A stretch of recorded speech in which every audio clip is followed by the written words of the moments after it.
Hello friends, मेरे channel में आप लोग का स्वागत है।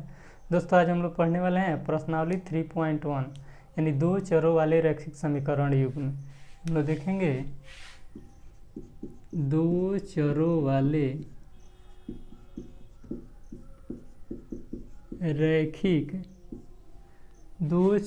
रैखिक समीकरण युग्म। ठीक है दोस्तों, प्रश्नावली की ओर बढ़ने से पहले कुछ हम लोग इसमें बेसिक देख लें। चलिए, हम बोर्ड पर लिखे हैं दो चरों वाले रैखिक समीकरण युग्म। ठीक है, चलिए देखिए, ये होता है ax plus by plus c equal to 0। ठीक है, इसी को हम लोग दो चरों वाले रैखिक समीकरण बोलते हैं। देखिए, इसमें a b ये 0 के बराबर नहीं होगा, a और b 0 के बराबर नहीं होगा। देखिए, दो चरों का मतलब होता है कि अगर a 0 के बराबर हो, b 0 के बराबर हो तो ये तो 0 हो जाएगा, तो वो दो चर वाला रैखिक समीकरण कहाँ होगा। ठीक है, ये 0 के बराबर नहीं होना चाहिए। अब इसमें हम लोग देखेंगे a b और c ये तीनों क्या होगा, a b c तीनों वास्तविक संख्या होगा। ये तीनों का तीनों वास्तविक संख्या होगा, तो इसी को हम लोग क्या कहेंगे, दो चर वाले रैखिक समीकरण कहेंगे। ठीक है, अब बात किया जाए दो चर वाले रैखिक समीकरण के हल के बारे में, तो दो चर वाले रैखिक समीकरण के हल अनगिनत होते हैं। ठीक, चलिए ये तो हुआ दो चर वाले रैखिक समीकरण। अब हम लोग देखेंगे दो चर वाले रैखिक समीकरण युग्म, यानी इसमें युग्म जोड़ दिया है। ठीक है, तो दो चर वाले रैखिक समीकरण युग्म, इसका हम लिख रहे हैं a1x plus b1y plus c1 is equal to 0। ठीक है, नीचे लिख रहे हैं a2x plus b2y plus c2 is equal to 0। ठीक है, इसमें हम लोग देखें तो इसमें a1 b1 ये 0 के बराबर नहीं होना चाहिए, और इसमें a2 b2 ये दोनों 0 के बराबर नहीं होना चाहिए। ठीक है, इस पर हम लोग ध्यान रखेंगे। अब हम लोग देखेंगे दो चर वाले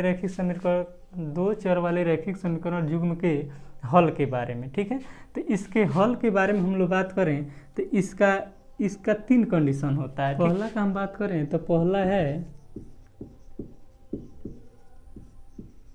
अनेक हल। ठीक है, दूसरा में हम लोग बात कर लें तो ये हो जाएगा कोई हल नहीं। ठीक है, और तीसरा का हम लोग बात कर ले तो तीसरा हो जाएगा अद्वितीय हल या एक हल, अद्वितीय हल। ठीक है, इस तरह हम लोग बात करेंगे। चलिए पहला के बारे में देखें, अनेक हल कैसे होगा। जैसे हम मान लीजिए यहाँ ग्राफ खींच रहे हैं, चलिए तीन ग्राफ हम ले रहे हैं तीनों के लिए। ठीक है, तीन ग्राफ लिए, इसको हम लोग बोलते हैं x, इसको बोलते हैं x डैश, इसको बोलते हैं y, नीचे इस यहाँ y डैश। ठीक है, तो देखिए जब रेखा इसमें अगर मान लीजिए रेखा यहाँ से गुजर रहा है, एक ग्राफ की ओर हम लोग बढ़ रहे हैं, ये रेखा यहाँ से गुजर रहा है। ठीक है, तो इसके ऊपर से एक रेखा और जाएगा उसी के ऊपर, यानी उस पर दोहराएगा, तो इसको हम लोग क्या बोलेंगे, इसको हम लोग बोलेंगे संपाती। ठीक है, इसको हम लोग बोलेंगे संपाती। दूसरा वाला में क्या होगा, मान लीजिए यहाँ से आ रहा है, फिर एक यहाँ से आ रहा है, दोनों कहीं मिलेगा नहीं ना, यानी ये दोनों का दोनों क्या हो जाएगा, ये दोनों समांतर हो जाएगा, तो इसको हम लोग बोलेंगे समांतर। ये आगे अगले चैप्टर में हम लोग अच्छा से डिटेल देखेंगे, इसमें इसका उतना ज़रूरत नहीं है। चलिए खैर देख लेते हैं। अब मान लीजिए यहाँ से आया, यहाँ से गया, तो ये दोनों काट रहा ना, तो इसको हम लोग क्या बोलेंगे, प्रतिच्छेदी। इसको बोलेंगे प्रतिच्छेदी रेखा। ठीक है, चलिए प्रश्नावली पर बढ़ते हैं। क्वेश्चन कह रहा है, आफ्ताब अपनी पुत्री से कहता है 7 वर्ष पूर्व मैं तुमसे 7 गुनी आयु का था, अब से 3 वर्ष बाद मैं तुमसे केवल 3 गुनी आयु का रह जाऊंगा। इस स्थिति को बीजगणितीय और ग्राफीय रूपों में व्यक्त कीजिए। ठीक है, तो सबसे पहले हम लोग इसमें मानकर बनाएंगे। ठीक है, सबसे पहले हम लोग लिखेंगे माना कि आफ्ताब की आयु या उम्र बराबर x वर्ष। ठीक है, आफ्ताब की आयु को हम लोग x मान लेंगे और उसके पुत्री की आयु को y मान लेंगे। आफ्ताब की पुत्री की वर्तमान आयु बराबर y वर्ष। ठीक है, देखिए ये भी तो वर्तमान न माने हैं, ये भी तो वर्तमान है, दोनों वर्तमान उम्र है। आफ्ताब की आयु x वर्ष तथा उसकी पुत्री का आयु y वर्ष। ठीक है, अब आगे क्वेश्चन कह रहा है, आफ्ताब अपनी पुत्री से कहता है 7 वर्ष पूर्व में तुमसे 7 गुनी आयु का था, तो 7 वर्ष पूर्व का बात कर रहे थे। देखिए इधर एक तरफ x लिख लेंगे, एक तरफ उसके पुत्री का उम्र लिख लेंगे। ठीक है, देखिए क्वेश्चन इसी तरह ही बनाया जाएगा, एक तरफ x लिखेंगे और एक तरफ y लिखेंगे। और कह रहा है, आफ्ताब कह रहा है कि 7 वर्ष पूर्व यानी 7 वर्ष पहले का बात हो रहा है। तो 7 वर्ष पहले मान लीजिए ऐसा तो नहीं है कि पिता का उम्र बढ़ेगा और बच्चा का वही, पुत्री का वही रह जाएगा, दोनों का ना घटेगा बढ़ेगा। ठीक है, तो घटेगा तो दोनों का, बढ़ाएंगे तो दोनों का। ठीक है, तो 7 वर्ष पूर्व का बात कर रहा है, तो दोनों में से हम क्या करेंगे, दोनों में से 7 घटा लेंगे, यानी 7 वर्ष पूर्व। अब हो गया इतना। अब आगे कह रहा है क्वेश्चन, 7 वर्ष पूर्व में तुमसे केवल 7 गुनी आयु का था, तो 7 वर्ष पूर्व तो हम कर दिए, और 7 गुनी आयु का, तो देखिए 7 गुना आयु का ये है ना, तो इसको समीकरण को दोनों को हम लोग दोनों को बराबर करना है। तो दोनों को बराबर करना है तो हम इसमें क्या करेंगे, इसमें 7 से हम लोग गुणा कर देंगे, पुत्री की उम्र में 7 से गुणा करेंगे तो दोनों बराबर हो जाएगा। चलिए इसको हल करते हैं। अब समीकरण निकालेंगे, लिखेंगे x - 7 इक्वल टू 7 से y में गुणा करेंगे तो 7y माइनस 49 हो जाएगा। अब लिखेंगे x, 7y इधर लाएंगे तो -7y इक्वल टू -49 आई जाएगा उधर तो +7 हो जाएगा। x - 7y इक्वल टू -42 हो जाएगा। इसको हम लोग मान लेंगे समीकरण। अब आगे क्वेश्चन पर रहा है, अब से 3 वर्ष बाद में तुमसे केवल 3 गुनी आयु का रह जाएगा। अब से 3 वर्ष बाद, अब से कह रहा है अब से 3 वर्ष बाद। चलिए यहीं पर बनाते हैं। अब लिखेंगे अब से 3 वर्ष बाद, तो x इधर लिखेंगे y। ठीक है, तो 3 वर्ष बाद, तो इसमें भी 3 जोड़ेंगे और इसमें भी 3 जोड़ेंगे, पिता में भी 3 और पुत्री में भी 3 हम लोग जोड़ेंगे। तो अब से 3 वर्ष बाद मैं तुमसे 3 गुनी आयु का रह जाऊंगा, तो ये ना 3 गुना का बात कर रहा है, तो हम इसी में क्या करेंगे, इसमें 3 से हम गुणा कर देंगे। ठीक है, लिखेंगे x + 3 इक्वल टू, ये गुणा करेंगे तो 3 से y तो 3y और प्लस 3 3 का 9। अब इधर ला लेंगे 3y को, दोनों चर को एक तरफ कर लेंगे, तो x - 3y इक्वल टू 9 - 3 हो जाएगा। x - 3y बराबर 6। इसको समीकरण हम 2 मान लेंगे। ठीक है, इसको समीकरण 2 मान लेंगे। चलिए अब हम इसमें करेंगे, अब हमसे पूछ रहा है कि देखिए ये तो बीजगणितीय के रूप में कह रहा था हल करने के लिए, कह रहा था बीजगणितीय रूप में हल करें, तो बीजगणितीय तो ये हो गया, ये दोनों क्या हुआ, ये बीजगणितीय हुआ। देखिए ग्राफीय रूप में व्यक्त करने के लिए हम लोग सबसे पहले लेंगे दोनों समीकरण को और उसमें उसका मान निकालेंगे और पाई चार्ट में रखेंगे। उसके बाद हम लोग ग्राफ बनाएंगे और तब ग्राफ उसका खींचा जाएगा। ठीक है, चलिए यहाँ हम लिखेंगे समीकरण 1 से। ठीक है, समीकरण 1 यहाँ ले लेते हैं और हल करते हैं। समीकरण 1 क्या है, x - 7y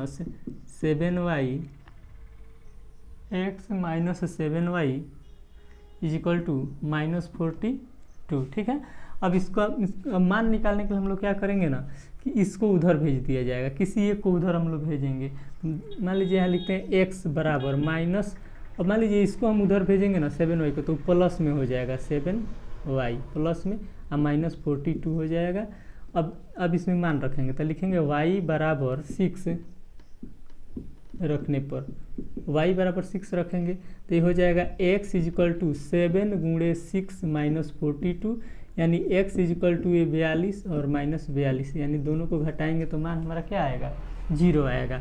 अब एक मान और रख लेते हैं, अब y बराबर एक बार और कुछ रखते हैं, तो y बराबर एक बार 7 रखते हैं, y बराबर 7 रखने पर तो 7 रखेंगे तो x बराबर हो जाएगा 7 × 7 - 42, x बराबर हो जाएगा 49 - 42 बराबर 7। ठीक है, चलिए इसका हम लोग पाई चार्ट बना लेते हैं।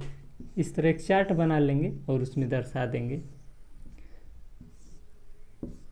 देखिए हम तो 2 निकाले हैं, लेकिन आप लोग कम से कम इसको 3 निकाल लेंगे। हालांकि 2 पर बन जाता है, ज़्यादा प्रॉब्लम होगा तो आप लोग 3 निकाल कर इसको बना सकते हैं। इसमें यहाँ रख रहे हैं x, यहाँ रख रहे हैं y। देखिए जब y बराबर 6 रखे हैं तो y बराबर 6 रखे हैं तो x का मान क्या आया है, 0 आया, तो यहाँ 0 लिख देंगे। जब हम x बराबर 7 रखे हैं तो y का मान क्या आया है, 7 आया, यानी y का मान 7 रखे हैं तो x का भी 7 आया है। ठीक है, चलिए अब हम लेते हैं समीकरण 2 को। 2 क्या है, एक्स माइनस 3y बराबर 6, x minus 3y is equal to 6 है, 2 है। अब हम इसमें मान रखेंगे, इसमें मान हम देखेंगे कि कितना रखें तो क्या आएगा। तो इसमें सबसे पहले हम लोग ध्यान देंगे कि इस 3y को उधर भेज दे रहे हैं, ठीक है। जब 3y को उधर भेजेंगे तो कोई या तो 3y इधर रख लीजिए, नहीं तो या तो x को उधर भेजिए बराबर के उधर, नहीं तो 3y को भेज दीजिए। चलिए हम 3y को भेजते हैं, x इज इक्वल टू 6। देखिए 3y को जब हम उधर भेजेंगे ना तो ये माइनस में 3y है तो उधर जाकर क्या हो जाएगा, प्लस में 3y, यानी 3y प्लस 6 हो जाएगा। तो लिख सकते हैं, ऐसे भी लिख सकते हैं यार, x is equal to 3y या प्लस 6 भी लिख सकते हैं, कोई प्रॉब्लम नहीं है। चलिए लिखेंगे y बराबर, चलिए देखते हैं कि y बराबर क्या रखें, y का मान क्या रखें ताकि बहुत छोटा मान प्राप्त हो। तो हम देख रहे हैं कि y बराबर अगर हम रख रहे हैं 0, चलिए एक बार 0 ले लेते हैं, y इज इक्वल टू एक बार 0 ले, y बराबर 0 रखने पर, तो जब हम 0 रखेंगे ना तो ये हो जाएगा x का मान हो जाएगा 3, x इज इक्वल टू हो जाएगा 3 गुणे 0 प्लस 6, यानी ये तो 0 हो जाएगा, ये क्या बचेगा x का मान केवल 6 बचेगा। चलिए अब एक बार हम y बराबर एक बार ले लेते हैं -1, ठीक है। y बराबर -1 रखने पर, तो -1 रखेंगे तो ये हो जाएगा क्या, x इज इक्वल टू 3 गुणे -1 प्लस 6, ये हो जाएगा -3 प्लस 6। अब हल करेंगे तो ये क्या होगा, 3 होगा। चलिए इसका हम चार्ट बनाते हैं, यहाँ लिखेंगे x, यहाँ लिखेंगे y। चलिए देखिए तो y बराबर जब 0 रखे तो x का मान कितना आया, 6 आया। जब y बराबर हम रखे हैं -1 तो x का मान कितना आया है, 3 आया है, ठीक है। अब इसको हम लोग इसका ग्राफ खींचेंगे। चलिए ग्राफ खींचते हैं, ग्राफ खींच रहे हैं यहाँ से इस तरह करके, ठीक है। अब हम लोग ध्यान देंगे यहाँ पर, ये होता है x, इधर होता है x डैश, ऊपर होता है y, नीचे होता है y डैश।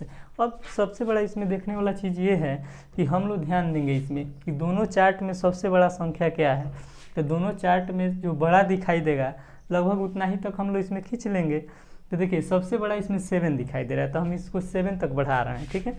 चलिए यानी यहाँ पर 1 2 3 4 5 6 7, ठीक है। अब ऊपर भी जाएंगे, इधर प्लस होता है, इधर प्लस, इधर माइनस और इधर माइनस, ये पिछले वीडियो में हम बता चुके हैं। 1 2 3 4 5 6 7, ठीक है। इधर आएंगे -1 -2 -3, यानी माइनस का ज़्यादा ज़रूरत नहीं है तो हम इतना छोड़ सकते हैं, -1 -2 -3, या लिख भी सकते हैं या छोड़ सकते हैं, ठीक है। चलिए ग्राफ की ओर बढ़ते हैं हम। देखिए पहला वाला है, जब x बराबर 0 रखे तो y बराबर 6 रखे तो x का मान कितना आया, 0 आया। तो 0,6, x वाला में x अक्ष है और नीचे से ऊपर वाला y अक्ष है, तो x अक्ष में हम 0 पर जाएंगे, तो 0 तो यही ना है, यहाँ पर 0 है तो 0, और y वाला में 6, तो y वाला में 6 तो हम नीचे नहीं ना जा सकते हैं, 6 के लिए हमको जाना पड़ेगा ऊपर, यानी 6 किस में है, प्लस में है, तो हम ऊपर जाएंगे। तो 6 यहाँ पर है, 0,6 यहाँ लिख सकते हैं 0,6, ठीक है। अब देखिए 7,7, तो x वाला में 7, y वाला में भी 7, तो इससे ऊपर जाएंगे और इसके सामने 7 के सामने आएंगे, यहाँ पर हो जाएगा 7,7। चलिए इसका ये पहला वाला का हम खींच लेते हैं ग्राफ। देखिए ये जाएगा यहाँ से होकर, सॉरी थोड़ा 7 और ऊपर जाएगा। देखिए 7 के ऊपर हम लोग आएंगे, इधर 7 के ऊपर, तो इस पर रेखा इस पर मिलेगा। आप लोग वो ग्राफ पेपर पर बनाएंगे तो दिक्कत नहीं होगा, हम बोर्ड पर खींच रहे हैं इसीलिए थोड़ा इधर उधर हो जा रहा है, उससे कोई दिक्कत नहीं है। आप लोग बनाएंगे तो खुद ब खुद उसमें जाकर मिल जाएगा, ठीक है। चलिए अब वो तो हो गया, तो उसका समीकरण भी हम लिख सकते हैं। समीकरण क्या आया था, x - 7y is equal to -42, ठीक है। चलिए अब दूसरा वाला की ओर हम बढ़ते हैं। दूसरा वाला है x वाला में 6, y वाला में 0, तो x वाला में 6, देखिए x वाला में 6, ठीक है, यही ना है, और y वाला में 0, तो ये हो जाएगा यहाँ, ठीक है, ये हो जाएगा 6,0। अब x वाला में 3, y वाला में -1, तो x वाला में 3 और y वाला में -1, ये कहाँ होगा, यहाँ पर ना होगा, ठीक है। तो इसको भी हम लोग मिला सकते हैं, इसको मिला लिया जाएगा। अब देखिए अब ये कैसा होगा, हम तो अभी बात किए थे कि संपाती होगा कि प्रतिच्छेदी होगा कि समांतर होगा। देखिए अगर इस पर एक वो भी रेखा इसी पर होता तब न समपाती होता, ठीक है। तो ये समपाती नहीं है क्योंकि एक दूसरे के ऊपर ओवरलैप नहीं कर रहे हैं, एक दूसरे के ऊपर रेखा नहीं है। अब देखिए दोनों अलग अलग है लेकिन समांतर नहीं है। देखिए इधर ध्यान से इधर जा रहा है, वो इधर से इधर आ रहा है। तो एक बात बताइए, एक समय ऐसा आएगा कि दोनों कहीं ना कहीं काटेगा ना, समांतर तो हो नहीं सकता है क्योंकि इधर से गया है वो इधर से गया, दोनों एक समान रेखा में जाता तब ना समांतर होता। तो इधर से इधर जा रहा है, इधर से इधर, तो दोनों जाकर कहीं ना कहीं क्या करेगा, प्रतिच्छेद करेगा। तो एक ऐसा रेखा हो जाएगा, ये दोनों प्रतिच्छेदी रेखा हो जाएगा। तो यही हमारा था दोस्तों, ये पहला क्वेश्चन हो गया हम लोग का, यही ग्राफ खींचना था। आप लोग एक बार देखेंगे वीडियो को, आप लोग देखिएगा और उसके बाद अपने मन से बनाने का प्रयास कीजिएगा, जरूर बनेगा। दूसरा क्वेश्चन कह रहा है, क्रिकेट टीम के एक कोच ने 3900 रुपये में 3 बल्ले तथा 6 गेंदें खरीदी। बाद में उसने एक और बल्ला तथा उसी प्रकार की 2 गेंदें 1300 रुपये में खरीदी। इस स्थिति को बीजगणितीय तथा ज्यामितीय रूपों में व्यक्त कीजिए, ठीक है। देखिए सबसे पहले हम लोग इसको मानेंगे, लिखेंगे माना एक बल्ले की कीमत 100 रुपया, चलिए बनाते हैं, लिखेंगे माना एक बल्ले की कीमत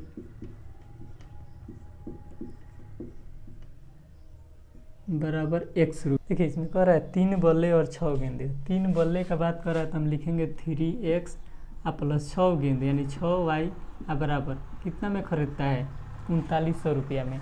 3 बल्ले और 6 गेंदे 3900 रुपये में खरीदता है।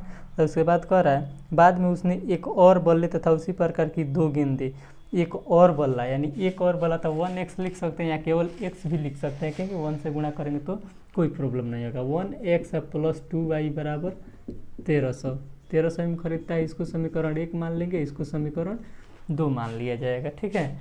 अब देखिए अब इसको हम लोग बनाएंगे, अब हल करेंगे इसको हम, अब बारी बारी से लेंगे। देखिए ये तो दोनों दिखाई दे रहा है, अब इसको आप लोग कटाने का प्रयास नहीं करेंगे क्योंकि आप लोग जब कटाएंगे ना तो फिर यही प्राप्त हो जाएगा, ठीक है। तो हम लोग इसको नहीं कटाएंगे, ऐसे ही इसको बनाया जाएगा। चलिए फ्रेंड्स समीकरण 1 को लेते हैं। देखिए समीकरण 1 से, ठीक है, लिखेंगे समीकरण 1 से। देखिए 3x प्लस 6y बराबर 39 है, तो इसको हम लोग लिख लेंगे 3x plus 6y is equal to 3900, ठीक है। अब इसको हम लोग चेंज करेंगे, देखिए कैसे चेंज होगा। ये हो जाएगा हमारा 3x है ना, तो या तो 3x को इधर रख लीजिए, नहीं तो 6y को रख लीजिए, किसी एक को उधर हम लोग को भेजना पड़ेगा। तो लिखेंगे 3900, 6y को उधर भेजेंगे तो माइनस में 6y हो जाएगा। अब लिखेंगे इसीलिए x इज इक्वल टू 3900 और माइनस में 6y और बट्टा में 3, यानी जो 3 गुणा में था वो आकर नीचे बट्टा में हो जाएगा, ठीक है। अब हम लोग इसमें मान रखेंगे और मान रखकर उसके बाद हम लोग इसका चार्ट बनाएंगे। देखिए अब ध्यान में रखना है कि यहाँ पर हम y के जगह पर कितना रखें ताकि ये हमारा छोटा मान प्राप्त हो। तो देखिए ये तो हमारा 3900 है, इतना बड़ा बड़ा मान है, तो इसे यहाँ तो छोटा रखेंगे 1 2 3 4 इस तरह रखेंगे तो ये तो बहुत बड़ा मान आ जाएगा। तो छोटा लाने के लिए हम लोग क्या करेंगे, छोटा लाने के लिए यहाँ पर हम लोग बड़ा मान रखेंगे, बड़ा मान रखेंगे और गुणा करेंगे तो ये भी बड़ा हो जाएगा और घटाएंगे तो जो कुछ बचेगा उसके बाद 3 से उसको भाग कर देंगे तो बहुत छोटा मान हो जाएगा। तो चलिए देखते हैं। देखिए यहाँ पर हम रख रहे हैं y बराबर, y का मान y बराबर हम रख रहे हैं यहाँ पर 400, y बराबर 400 रखने पर, ठीक है, y बराबर 400। तो देखिए जब 400 रखेंगे ना तो देखिए क्या प्राप्त होगा। तो x इज इक्वल टू 3900 और माइनस 6 गुणे 400 और बट्टा 3, ठीक है। इसको हल करेंगे हम लोग तो हो जाएगा 3900 और माइनस हो जाएगा 6 चौका 2400 यानी 2400 बट्टा 3। अब हल करेंगे तो ये घटाएंगे हमारा तो हो जाएगा 1500 और बट्टा 3 और भाग करेंगे तो ये हो जाएगा कट कर 3 × 5 = 1500, यानी मान हमारा कितना निकला, मान हमारा 500 निकला, ठीक है। चलिए अब हम और कुछ मान यहाँ रखते हैं। अब मान रख रहे हैं y बराबर यहाँ अब रख रहे हैं हम, एक बार तो चलिए 400 रख लिए, अब थोड़ा हम इससे बड़ा रखते हैं 600 रखते हैं, ठीक है। प्रयास करेंगे। 600 रखेंगे तो 6 के 3600 हो जाएगा। 3600 3900 में से घटाएंगे तो क्या हो जाएगा 300, और 300 से 3 घटाएंगे तो क्या हो जाएगा 100 आ जाएगा। ठीक है, चलिए y बराबर हम 300 रखते हैं। 300 रखने पर ठीक है, तो y की जगह पर हम 300 रखेंगे तो ये हो जाएगा x = 3900 माइनस 6 गुणे 300 बटा 3। ठीक है, 3900 माइनस 1800 हो जाएगा बट्टा में 3। अब ये घटाएंगे तो कितना हो जाएगा 39 में 18 2 20 10 12 और 9, देखिए हो जाएगा 2100 बट्टा 3। कटाएंगे तो ये क्या हो जाएगा 700 हो जाएगा। ठीक है, वैसे में आप लोग 600 भी रख सकते हैं, 300 400 कुछ भी रख सकते हैं। चलिए 2 ही निकालते हैं हम, 2 निकल गया। अब यहाँ हम इसका चार्ट बनाते हैं तो हालांकि 2 पर बन जाएगा क्वेश्चन। ठीक है, आप लोग 3 निकालेंगे या 2 ये पर बना देंगे, कोई प्रॉब्लम नहीं है, हालांकि कोई दिक्कत नहीं। वैसे जब y बराबर हम रखे थे 400 तो x का मान कितना आ रहा है, तो x का मान आ रहा है हमारा 500। जब y बराबर हम रखे, कहाँ गया, y बराबर रखे 300 तो x का मान कितना आया, ये x का मान है, x का मान कितना आया 700 आया। ठीक है, एक हमारा पाई चार्ट तैयार हुआ। चलिए अब दूसरे की ओर हम लोग बढ़ते हैं। अब लिखेंगे समीकरण 2 से, समीकरण 2 से। ठीक है, अब 2 से, अब देखिए 2 क्या है, x + 2y = 1300। ठीक है, अब इसको हम लोग बदलेंगे तो x = लिख सकते हैं 1300 और माइनस में 2y ऐसे हम लोग लिख सकते हैं। ठीक है, अब हम लोग बनाएंगे इसको, तो अब हम देखें कि y बराबर क्या रखें, तो y बराबर कुछ इसमें भी देखिए 1300 है तो यहाँ भी कुछ बड़ा रखना पड़ेगा ना, तो बड़ा मान हम इसमें रखेंगे, जैसे वैसा मान रखें जो इसके करीब आ जाए। ठीक है, तो अगर रखते हैं 600, y बराबर 600 तो 600 दूनी 1200, 1300 में से घटाएंगे तो 100 हो जाएगा। तो y बराबर हम लिखेंगे 600 रखने पर y बराबर 600 तो लिखेंगे x बराबर हो जाएगा 1300 और माइनस 2 गुणे 600 = 1300 माइनस 1200, घटाएंगे तो ये क्या हो जाएगा, ये आ जाएगा 100 आ जाएगा। चलिए और कुछ हम मान रखते हैं, यहाँ लिख देते हैं 100 को। अब हम लिखते हैं 500 तो x का मान हो जाएगा x = 1300 और माइनस 2 गुणे 500 यानी 1300 और 5 दूनी 10 यानी 1000, घटाएंगे तो क्या हो जाएगा 300 प्राप्त हो जाएगा। ठीक है, चलिए इसका चार्ट बनाते हैं। देखिए यहाँ लिखेंगे x और नीचे लिखेंगे y। ठीक है, अब देखिए जब हम y बराबर रखे थे 600 तो x का मान कितना आया था 100 आया था। जब y बराबर रखे थे 500 तो x का मान कितना आया था 300 आया था। ठीक है, अब इसका हम लोग ग्राफ खींचेंगे, तो बीजगणितीय रूप हो गया। अब हम लोग ग्राफ बनाएंगे इसका। ठीक है, तो ग्राफ के लिए तो हमको यही दोनों का ना जरूरत है। अब देखिए ग्राफ खींचते वक्त हम लोग ध्यान देंगे कि 1 2 3 4 नहीं ना खींचेंगे, 10 20 भी नहीं खींचेंगे। अब यहाँ हम लेकर चलेंगे 100 200 300 400। ठीक है, ऐसे करके हम लोग ग्राफ को खींचेंगे। चलिए फ्रेंड्स ग्राफ खींचते हैं। चलिए देखिए यहाँ पर हम ग्राफ खींच रहे हैं। ठीक है, हमको लेना है 100 200 वैसे करके हमको लेना है। अब देखिए इसमें तो माइनस में नहीं ना है, तो माइनस में इधर नहीं भी खींचेंगे तो चल जाएगा काम। अब ऊपर हम लिखेंगे, ऊपर लिखेंगे y, नीचे लिखेंगे y डैश, इधर लिखेंगे x, यहाँ लिखेंगे x डैश। ठीक है, चलिए इधर बढ़ते हैं। अब देखिए सबसे बड़ा इसमें संख्या कौन है, सबसे बड़ा संख्या इसमें 700 है, तो लगभग हम 700 पर जाएंगे। यानी यहाँ लिखेंगे 100, यहाँ 200, यहाँ लिखेंगे 300 400 500 600, इसको और बढ़ा लेते हैं, यहाँ रहने देते हैं 700। ठीक है, अब देखिए अब आप लोग खींचेंगे ना तो ग्राफ पेपर पर खींचेंगे तो ये के बराबर होगा, ये एक समान, यानी इसमें हमारा छोटा बड़ा होगा तो उससे कोई प्रॉब्लम नहीं है। आप लोग खींचेंगे तो उसको आप लोग वहाँ से देख सकते हैं। ठीक है, चलिए ऊपर बढ़ते हैं। यहाँ होगा 100 200 300 400 500 600 और 700।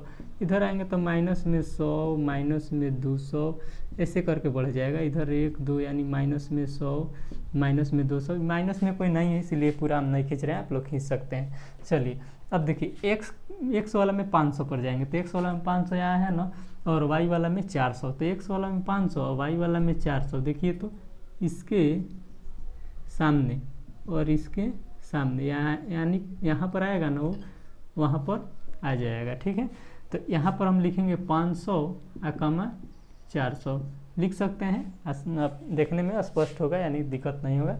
ठीक है, x वाला में 500, y वाला में 400। अब देखिए x वाला में 700, y वाला में 300, तो x वाला में 700 यहाँ पर ना है, y वाला में 300, तो ऊपर जाएंगे हम लोग, तो 700 के जस्ट ऊपर जाएंगे तो यहाँ पर वो प्राप्त हो जाएगा, यानी 700, 300। ठीक है, अब देखिए इसको थोड़ा हम मिला देते हैं, है ना, इसको हम मिला रहे हैं, आप लोग मिला लेंगे पेपर पर, यहाँ थोड़ा हमारा बिगड़ जा रहा है, इसको मिला दे रहे हैं। चलिए ये पहला का ना है, अब हम थोड़ा दूसरा पे पढ़ते हैं। तो दूसरा का x वाला में 100, y वाला में 600, तो x वाला में 100, y वाला में 600 यहाँ पर ना होगा। ठीक है, ये यहाँ पर हो जाएगा। ठीक है, अब देखिए, अब हम लोग देखेंगे x वाला में 300, y वाला में 500, तो x वाला में 300 और y वाला में 500 यहाँ पर होगा। ठीक है, और हम लोग इसको ध्यान से देखेंगे। चलिए ये हो गया। अब हम लोग को देखने का बात यहाँ पर है कि देखिए यहाँ पर ये थोड़ा हम बड़ा बड़ा ले लिए हैं, ये वाला छोटा छोटा ले लिए हैं, नहीं तो ये सब का सब क्या होगा, एक ही रेखा से होकर ये गुजरेगा। आप लोग इसको अच्छा से देख लेंगे। ठीक है, ये सब चारों एक ही रेखा से होकर गुजरेगा। आप लोग ग्राफ पेपर पर बनाएंगे तो ठीक है, इसको ध्यान देना है यहाँ पर। ठीक है, ये 500 और 400 वाला यानी यहाँ पर आएगा, ही इसी पर आएगा, यानी यहाँ से आएंगे ना हम लोग, यहीं पर आएगा। ठीक है, तो ये क्या हो जाएगा, ये संपाती हो जाएगा, यानी एक ही रेखा पर वो आ रहा है। ठीक है, तो ऐसे आप लोग इसको समझ सकते हैं और बना सकते हैं। और फ्रेंड्स, आप लोग से कहना चाहेंगे कि वीडियो को हम लोग एंड करते हैं। और दोस्तों, वीडियो अच्छा लगा हो तो लाइक, कमेंट और शेयर करें। और आप हमारे चैनल पर नए हैं तो चैनल को